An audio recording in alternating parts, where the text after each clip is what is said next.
Francisca Expósito Jiménez. Francisca Expósito Jiménez, doctora en Psicología desde 1998, catedrática de Psicología Social de la Universidad de Granada, imparte docencia en la Facultad de Psicología. Sus principales investigaciones son sobre cuestiones de género, discriminación, sexismo y violencia de género. Ha impartido numerosas conferencias sobre aspectos relacionados con la violencia de género en diferentes foros científicos y culturales. Ha sido miembro de numerosos importantes grupos de investigación y le ha sido concedido como IP un proyecto del Ministerio de Ciencia e Innovación de la Dirección General de Investigación y Gestión del Personal de I+D+I. Es directora de la colección Psicología y Ley perteneciente a la Sociedad Española de Psicología Jurídica y Forense y desde mayo de 2011 fue directora del Departamento de Psicología Social de la Facultad de Psicología.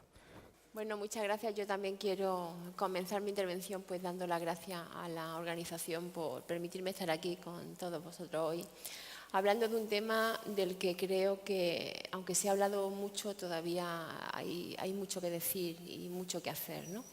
Así que la verdad es que estoy encantada de compartir este foro. Yo, después de lo que han dicho mis compañeros, pues ya casi que tengo que reajustar un poco mi intervención. Voy a intentar también ceñirme al tiempo, que es bastante corto para lo que tenía intención de presentar. Y me ha venido bastante bien pues tener dos perspectivas que son muy complementarias al trabajo que yo aquí traigo. He oído al profesor Andreu y me parece estupenda la perspectiva que plantea. Él trabaja fundamentalmente desde la perspectiva individualista y me ha encantado también oír a la fiscal porque habla desde la perspectiva social y jurídica, ¿no? Yo soy profesora de Psicología Social, mi perspectiva es social y la forma en la que me acerco a la violencia de género es una perspectiva psicosocial, donde lo más importante no son las variables individuales, los factores que hacen que hombres y mujeres tengan esta relación desadaptativa, sino la importancia del contexto, ¿no? Y en ese contexto pues yo creo que todo lo que se ha comentado es sumamente importante. Yo me voy a centrar fundamentalmente en los estudios que nosotros hemos venido desarrollando desde hace mucho tiempo. Tengo la gran suerte de haber trabajado con víctimas, de haber trabajado con maltratadores. Granada fue la primera ciudad andaluza donde se hizo el programa de reeducación de maltratadores en suspensión de condena. Y creo que tengo pues una visión bastante integral de lo que puede estar ocurriendo. Y hace ya mucho tiempo que yo venía diciendo que realmente lo peor está por llegar y lo peor ya está llegando, que me refería fundamentalmente a los adolescentes y a los niños, ¿no? Todos esos niños que han estado expuestos durante mucho tiempo a situaciones de violencia en su hogar, porque, como también se ha comentado, una mujer tarda mucho tiempo en tomar la decisión de poner una denuncia, porque es muy complicado romper una relación de pareja, una relación de familia. Pongo esta definición que todos seguro que habéis leído infinidad de veces, porque precisamente esta definición que se da en el 95 por primera vez relaciona la violencia de género con una violencia sexista. Y esa violencia sexista tiene unas características distintivas de cualquier otro tipo de violencia, como aquí también se ha comentado. No podemos tratar de la misma manera a una persona que es violenta y una persona que es violenta con cualquier otro tipo de persona en sus relaciones habituales, cotidianas. Los agresores de género o las personas que agreden a sus parejas solo son una amenaza para sus parejas. Y esto, desde mi punto de vista, lo hace único y muy concreto. No se puede trabajar buscando variables que puedan estar explicando, variables individuales que puedan estar explicando ese comportamiento o que tienen falta de control o que tienen algún tipo de déficit, porque yo todavía no conozco ningún tipo de problema que dirija tanto la agresión a un estímulo puntual, que es la mujer. Y no cualquier mujer, la suya, por el hecho de que es suya. La manera en la que siempre hemos trabajado el tema de la violencia de género desde la perspectiva psicosocial es un poco haciendo un paralelismo de cómo el género y la agresividad han dejado de tener la importancia biológica que tiene, ser masculina o ser mujer o ser hombre biológicamente tiene una serie de características, de condicionantes, y también es cierto que todos somos agresivos por naturaleza, porque la agresividad es una característica positiva que nos ayuda a estar en alerta, a defendernos y de alguna forma a conseguir mejorar. Eso realmente fue el origen quizá de por qué hombres y mujeres empezamos a tener roles diferentes, y esos roles son roles sociales que hoy día ya no tienen ninguna razón de ser. Por tanto, cuando hablamos de género, hablamos de una construcción social de ser hombre y una construcción social de ser mujer. Y ahí todavía creo que hemos avanzado muy poquito. Y ahí es donde quizás tendremos que empezar a movilizarnos. ¿Qué significa ser hombre? ¿Qué significa ser mujer? ¿Cuáles son los roles, los estereotipos y los rasgos que tradicionalmente se han atribuido a hombres y a mujeres y que hacen que hoy día todavía nos estemos planteando en la intimidad, ya no digo lo que decimos públicamente en nuestro contexto social o laboral, sino en la intimidad, cómo de alguna forma hombres y mujeres seguimos todavía acomodándonos en esos roles, en esos estereotipos y en esos espacios que de alguna forma tradicionalmente la sociedad nos ha ido marcando. De manera que cuando hablamos de violencia, la violencia hoy día es algo social y por tanto es instrumental y se utiliza para algo. ¿Para qué? Pues también se ha comentado aquí, evidentemente para conseguir el poder o para mantener el poder, para conseguir los privilegios que tradicionalmente uno ha tenido. Y no podemos olvidar que los hombres han sido el género dominante durante toda la historia y que evidentemente van a actuar para defender esa situación de poder. Y como también ha comentado la fiscal, nosotros ya tenemos una gran cantidad de estudios, de investigaciones empíricas que ponen de manifiesto cómo muchos hombres agreden simplemente porque sienten amenazado su poder. Simplemente lo perciben como una amenaza, no realmente que exista. De manera que ya hay bastante literatura sólida respecto a cuáles son las principales características que hace que un hombre agreda a una mujer. Si eso es lo que realmente consideramos, que los hombres de alguna forma utilizan la violencia para mantener su poder, su estatus, su privilegio, ¿contra quién la van a utilizar? Pues evidentemente contra toda aquella persona que ponga en peligro esa situación. Y en este caso es la mujer. La violencia además tiene una gran cantidad de manifestaciones y de formas que son tan diversas que no se podría ni siquiera llegar a decir que existe un perfil de agresor, en el ámbito del género me refiero. No existe un perfil porque cada hombre va a ejercer el tipo de violencia que le sea necesaria para conseguir su objetivo. Casi siempre cuando hablamos de violencia nos limitamos, nos centramos en la violencia física, porque es muy visible, porque es repugnante y porque todo el mundo la identifica y la rechaza. Pero hay muchas mujeres, muchas adolescentes que no han sufrido nunca la violencia física, lo cual no significa que no estén siendo violentadas. Precisamente porque no han sufrido la violencia no tienen herramientas, violencia física, no tienen herramientas para poner una denuncia, para decir nada, porque no tienen nada que aportar. Pero están completamente atemorizadas, anuladas. Y eso es mucho más grave. La violencia psicológica es mucho más grave que la violencia física. Hay estudios muy interesantes que dicen que la exposición de los menores a la violencia tiene consecuencias nocivas para su desarrollo y para su salud. Pero sobre todo la exposición a la violencia, no el haber sido víctima de violencia. Todos sabemos que cuando recibimos un golpe, el mero hecho de recibir un golpe desencadena en nosotros una fuerza que va encaminada a defendernos o a protegernos. Me duele y me atiendo, pero la violencia psicológica te deja completamente indefensa, te deja completamente anulada. Y si esto se mantiene durante tiempo, pues estamos empezando a ver cuáles son las consecuencias de un montón de niñas que han visto cómo en su familia pues se produce violencia de cualquier tipo y ellas simplemente son espectadoras que no han podido hacer nada porque cualquier cosa que hubieran hecho hubiese probablemente empeorado la situación. De manera que podemos hablar de que existe multitud de formas de utilizar la violencia y por tanto no existen perfiles porque cada uno utilizará el tipo de violencia y en la dosis necesaria para conseguir su objetivo, someter y controlar. Como también hemos tenido una ley estupenda, la Ley 1/2004, que ha hecho que de alguna forma todos nos replanteemos qué es el tema de la violencia y a quién afecta, también hemos dejado de pensar que hay otra gente que está excluida de lo que esa ley contempla y que también pueden estar sufriendo violencia, y evidentemente es lo que está ocurriendo con los jóvenes. ¿Existe el maltrato en los jóvenes? Pues yo creo que todos sabemos que sí, que existe violencia desde el noviazgo. Fijaos, desde el noviazgo. No voy a hablar de otro tipo de violencia de la que las mujeres son víctimas. Me refiero al noviazgo, siempre por una pareja. ¿Tienen las mismas causas? Pues probablemente tengan las mismas causas. El querer controlar, el dominar. Y sobre todo, ¿se manifiesta de la misma manera? Pues probablemente aquí no. Probablemente aquí hay muchos más elementos del entorno que hace que realmente los jóvenes utilicen otras estrategias de maltrato. Es poco probable que un chico joven pues le rompa la cara a su novia, porque evidentemente las consecuencias serían inmediatas. Y porque la chica no quedaría con él, sino que se iría a su casa, por tanto las consecuencias serían diferentes.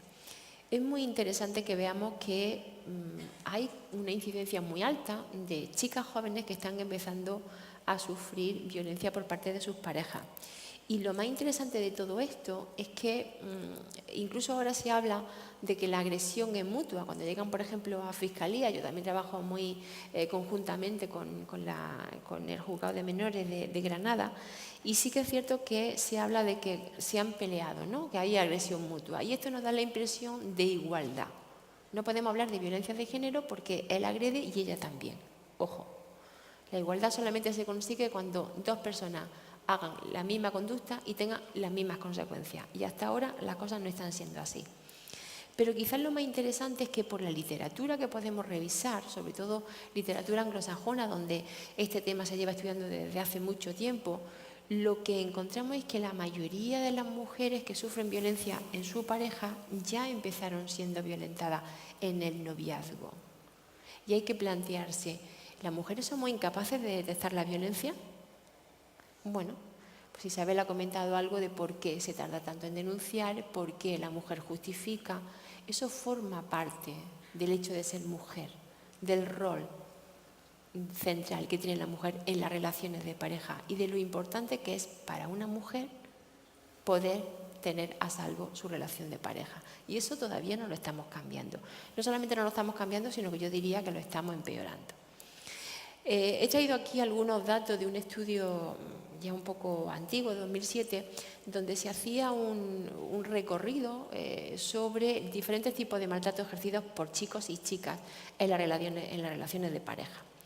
Y analizando las causas de por qué las mujeres, las chicas, respondían de forma violenta a sus parejas, nos encontramos 4 tipos de respuestas. La respuesta al terrorismo patriarcal, es decir, la chica de alguna forma agredía por que no quería ser controlada, y nos encontramos con que los motivos fundamentales de ese tipo de relación abusiva o desadaptativa es que el novio ya tenía una historia de abuso psicológico o físico contra ella, es decir, no era la primera vez, que ella lo hacía en respuesta a un acto abusivo para defenderse. De manera que se trata de una relación en la que ya existe una violencia familiar de ella, de él o incluso de ambos, que hay un enfado o una decepción con el novio, como si eso fuera un motivo para agredir, que hay una personalidad bipolar, como también antes se comentaba, ¿no? Es decir, que él pasa de la ternura a la agresión de forma intermitente, y se puede incluso estar pensando de que existe alguna patología. Yo diría que no. De que está siendo amenazada después de romper con él, es decir, esa dependencia emocional que muchas mujeres y muchos hombres generan respecto a su pareja. Hicimos un estudio en población penitenciaria comparando algunas variables en agresores de género con otro tipo de homicidas, por ejemplo, que no tuvieran nada que ver con cuestiones de género, y una de las principales variables que nos parecía que discriminaba a ambas poblaciones era la rigidez en el pensamiento y la dependencia emocional. Bien, también ella normalmente le pide que pida ayuda por su conducta violenta, se compadece de él. Esto es muy importante porque de alguna forma la mujer desde edades muy tempranas con su pareja empieza a adoptar un rol de cuidadora. Tenemos la impresión de que nosotras, con nuestro amor y con nuestro cariño, vamos a cambiar el mundo. Y cambiamos muy poquito, os lo aseguro. Y sobre todo una idea interesante es que los padres de la chica no sabían nada de la situación de abuso. Por supuesto, no sabían nada. Hay una falta de apoyo social efectivo cuando una chica joven empieza a tener relaciones abusivas. La otra respuesta que se daban eran respuestas de cólera o imposición ética, es decir, insistir en que no se puede hacer cierto tipo de cosas. Pero de todas estas respuestas, quizás lo más interesante es que empezamos a darnos cuenta de que entre los jóvenes se empieza a normalizar la violencia como una forma válida de resolver conflictos. Y esto a veces distrae mucho sobre la verdadera naturaleza de la conducta del agresor hacia su pareja, la motivación. Si tenemos una chica que agrede también a su pareja para defenderse, probablemente estemos incluyendo mucha broza al problema real, y es por qué agrede él, no tanto por qué agrede ella, que no digo que no sea necesario verlo y, por supuesto, penalizarlo y castigarlo, pero no de la misma manera porque ni son las mismas motivaciones ni son las mismas consecuencias. Y aquí es donde insisto mucho en que como no tengamos muy claro este tipo de cosas, al final parece que evolucionamos, pero no nos movemos un ápice. Cuando se le preguntan a los hombres por qué agredían, normalmente lo que nos encontramos es que la mayoría de ellos no reconocían, una parte importante que no reconocían que hubieran hecho nada, porque entre otras cosas no reconocen ese tipo de actos como violentos. Yo recuerdo, por ejemplo, una frase que me impresionaba mucho en el grupo de maltrato, que a mí me decía un señor condenado por violencia: yo jamás le he pegado a mi mujer con el puño cerrado, solo faltaba. Entonces, ni siquiera ese tipo de comportamientos lo entendían como violencia, porque no se peleaban con sus parejas como lo podían hacer con otro hombre. La idea fundamental que tenían los chicos cuando tenía que responder a este tipo de cosas es que ellos tenían que parar la escalada de violencia porque la chica se ponía histérica, porque perdía el control, y a veces tenía que calmarla pues dándole una bofetada o dándole un empujón o simplemente apretándole bien los brazos, de manera que era como una prevención de la escalada de violencia. Porque eso sí, ellos siempre decían que no habían sido educados para pegar a las chicas, entre comillas, para pegar a las chicas de la misma manera que le pegaban a los chicos. Bien, lo que empezamos a pensar que realmente esto se nos está yendo de las manos y qué tenemos que hacer, hacia dónde tenemos que ir. Empezamos a pensar que hay que diferenciar como dos tipos de violencia, sobre todo en adolescentes, porque si no empezamos a hacer bien las cosas en adolescentes, probablemente estemos reproduciendo cosas que estamos haciendo mal con los adultos, que desde mi punto de vista son bastantes cosas. Por un lado está el terrorismo patriarcal, el machismo, es decir, los verdaderos motivos que lleva a un hombre a agredir a una mujer, ya sea su pareja, su novia o la persona con la que sale la primera vez. Y la violencia que se ejerce en relaciones de pareja que no tienen recursos necesarios suficientes para manejar los conflictos, que también lo hay, ¿no? Esto evidentemente no es aceptable, pero hay muchas parejas que no tienen habilidades de resolución de conflictos y que se gritan, se insultan, incluso se empujan. Eso no puede ser considerado violencia de género, porque ahí no hay ninguna motivación de controlar o someter, simplemente de resolver un problema y pasar al siguiente. Entonces, si no tenemos las cosas claras, probablemente estemos haciendo intervenciones que tampoco son correctas y probablemente estemos teniendo una sociedad cada vez más polarizada, de los hombres contra las mujeres o las mujeres contra los hombres. Y esto no es una cuestión de hombres contra mujeres, sino de hombres y mujeres para que podamos realmente hablar de igualdad y luchar contra la violencia. Bien, llegado a este punto, nos planteábamos qué podemos hacer para poner de manifiesto que realmente hay una serie de variables que tienen que ver con variables ideológicas, de creencias, de actitudes sexistas, que pueden estar a la base de la percepción que podemos tener de la violencia. Y nos quedamos con la violencia emocional y psicológica porque es la violencia que más difícilmente se detecta en general, pero sobre todo por las chicas. Además, porque había un dato sobre que el índice de violencia en las primeras citas había incrementado considerablemente. Es decir, en general muchos chicos pueden pensar que yo tengo una cita con alguien y eso ya me da derecho hacer cualquier cosa. De manera que si no consigo mi propósito en la primera cita, me puedo sentir legitimado para utilizar la violencia. Y fijaos, cuando digo me puedo sentir legitimado, eso tiene que ver también mucho con el contexto social. Solo los hombres se sienten legitimados para usar la violencia. Y se sienten legitimados para usar la violencia porque tradicionalmente a los hombres se les ha reforzado el comportamiento violento, porque eso tiene mucho que ver con ser hombre, con el significado social de ser hombre y con la masculinidad. De manera que luego no podemos sorprendernos de que en situaciones de incertidumbre, cuando no tienen otros recursos, cuando no saben qué hacer, utilicen lo único que se les ha dicho que tienen que hacer. Pensemos un poquito qué le decimos a los niños y a las niñas. Espero que las cosas estén cambiando. Cuando vienen del colegio con un problema en el colegio, ¿qué le decimos a los niños si alguien se mete con él en el colegio?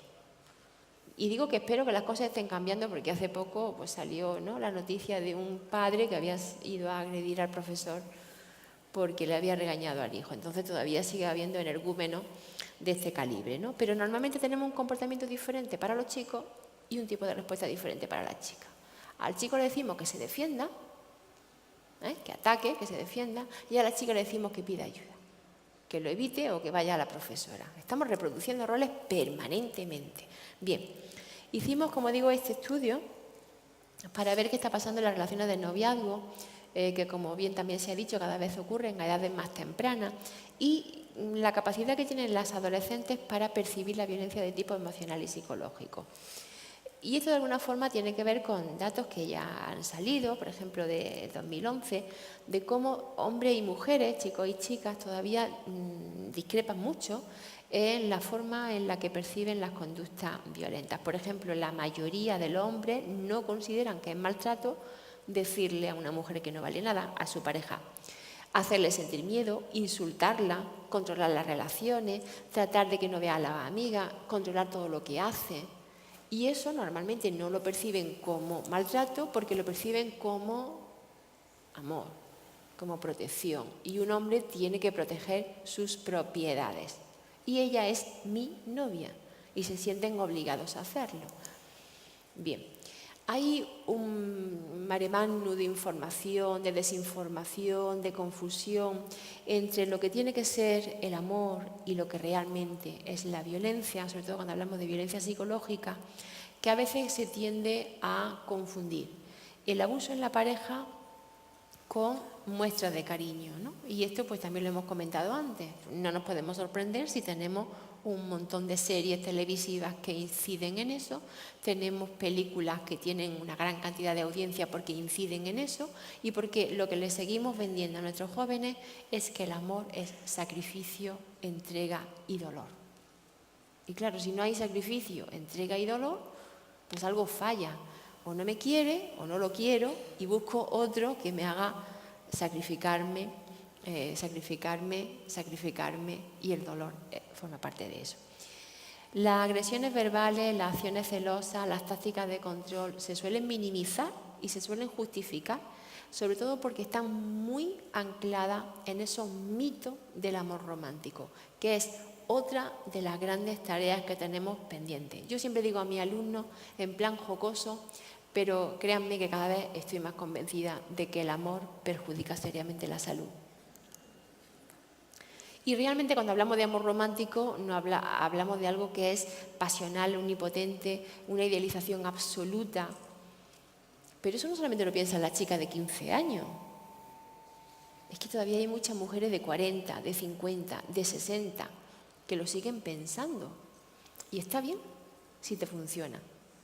Pero normalmente funciona muy poquito tiempo y con unas consecuencias devastadoras. Entonces lo que empezamos a ver es cómo probablemente estos mitos acerca del amor romántico, esa creencia del amor romántico y sobre todo esa ideología sexista, ambivalente, que es una ideología que de alguna forma todavía tenemos muchos de nosotros y de nosotras, que es la creencia de que la mujer es débil, de que la mujer y el hombre no están completos sin el otro, por eso tenemos esa búsqueda insistente de nuestra media naranja, que una vez que la encontramos no sabemos qué hacer con ella, ¿no? Media vida buscando la media naranja y la otra media intentando deshacerse de esa media naranja.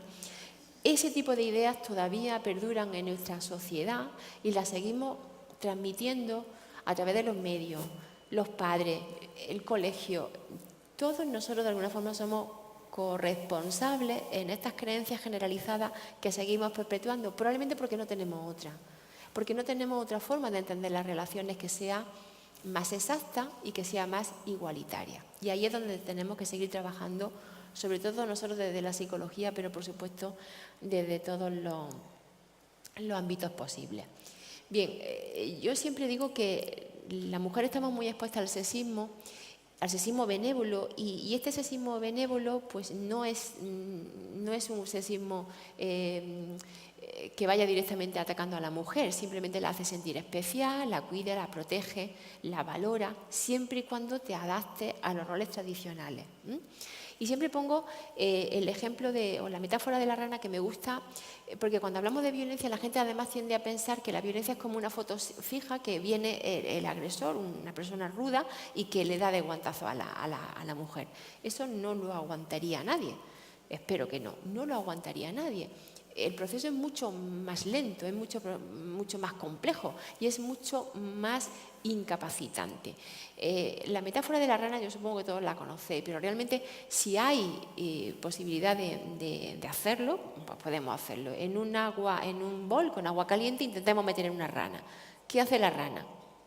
Pues salta y sale de ahí, porque evidentemente no le gusta el agua caliente.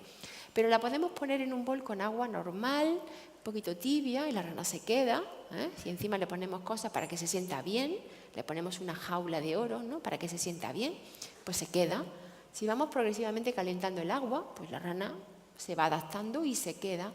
Llegará un momento que pase el tiempo y el agua esté suficientemente caliente para que la rana ya no pueda estar ahí, pero tampoco puede saltar, porque ya no tiene mecanismos para saltar. ¿Qué es lo que le pasa a la mayoría de las mujeres? Que se anulan en ese proceso de violencia hasta el punto de que ya no tienen recursos suficientes para salir. Y todos sabemos en psicología que cuando alguien tiene una discrepancia entre lo que piensa y lo que hace, pues ponemos en marcha todo tipo de mecanismos para justificar que me quedo aquí. No es tan malo, me quiere, esto es el amor. Y ahí nos quedamos, como la rana en el fondo de un agua que ya empieza a achicharrarla. Bueno, hicimos una serie de investigaciones muy interesantes midiendo todo esto que decimos, decimos benévolo y ambivalente, los mitos y la percepción de la violencia psicológica. Y como evidentemente no voy a tener tiempo, quizá lo más interesante es que llegamos a unas conclusiones que ya habíamos visto también con adultos, pero que en las jóvenes nos pareció todavía más llamativo. Y es que, por ejemplo, hay diferencia entre hombres y mujeres en todas las medidas que pusimos: el sexismo hostil, el sexismo benévolo, la ideología igualitaria, los mitos hacia el amor romántico y sobre todo la percepción de la gravedad de la violencia psicológica. Y también había correlaciones entre ese tipo de creencias y la percepción de la violencia. Sobre todo en el caso de los chicos sexistas son los que menos perciben la violencia psicológica como grave, y en el caso de las chicas también encontramos esa relación. Pero cuando hicimos otro tipo de análisis más exhaustivo, lo que encontramos es que en los chicos lo que mejor predice el que sean capaces de percibir la violencia psicológica como algo grave es absolutamente las cuestiones ideológicas. Si son sexistas, tanto hostiles como benévolos. Pero ¿qué pasa en las chicas? En las chicas lo que nos encontramos es que las chicas solo son capaces de percibir la violencia psicológica si no tienen unos mitos o una creencia muy arraigada respecto a los mitos. O mejor dicho, las chicas que tienen altas puntuaciones en mitos no perciben la violencia psicológica como tal. ¿Por qué? Porque eso está impregnado por la creencia del sexismo benévolo. La idea de que la mujer tiene que estar circunscrita a una relación de pareja y fundamentalmente a una relación de pareja. Y eso solamente lo encontramos, como digo, en las chicas.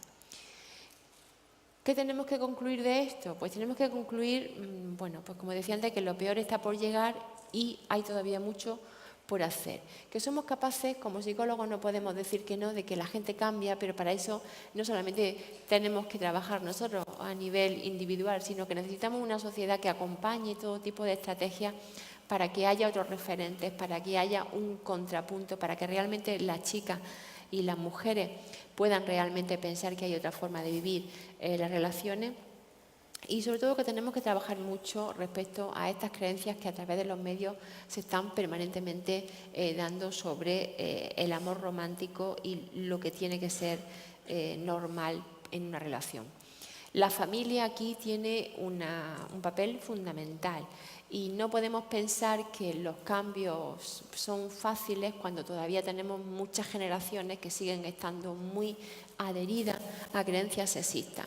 Por tanto, no podemos tampoco seguir dejando todo el trabajo a la familia, porque muchas veces en la familia donde se están reproduciendo esos roles, donde se está de alguna forma aconsejando a la chica que mantenga la relación porque mejor está con un hombre así que sin pareja, y este tipo de cosas que todavía nos hacen pensar que las mujeres no somos completas si no es con una pareja, sea como sea esta pareja.